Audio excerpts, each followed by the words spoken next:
Defence journalist association of Bangladesh ডিজাবের উদ্যোগে প্রতিরক্ষা বিষয়ক সাংবাদিকতার কর্মশালা অনুষ্ঠিত হয়েছে। বাংলাদেশ নৌবাহিনীর সহযোগিতায় মঙ্গলবার কক্সবাজারে স্বপ্নীল সিন্দুর হলরুমে ওয়ার্কশপ অন ডিফেন্স জার্নালিজম শীর্ষক কর্মশালাটি অনুষ্ঠিত হয়। ডিজাব সভাপতি আলমগীর হোসেনের সভাপতিত্বে অনুষ্ঠিত কর্মশালায় নৌবাহিনীর দায়িত্বশীল একাধিক কর্মকর্তা এবং প্রতিরক্ষা সাংবাদিকতার বিশেষজ্ঞ জ্যেষ্ঠ সাংবাদিকরাও বক্তব্য রাখেন।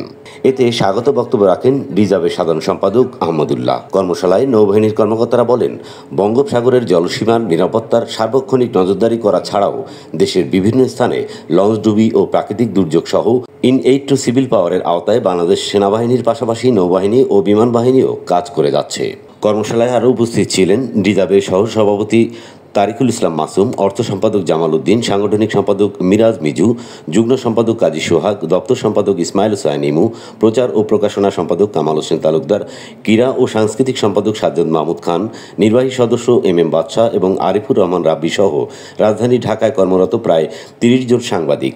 এ সময় সাংবাদিকদের অনেকে নিজেদের প্রতিরক্ষা বিষয়ক রিপোর্টিংয়ের অভিজ্ঞতা তুলে ধরেন।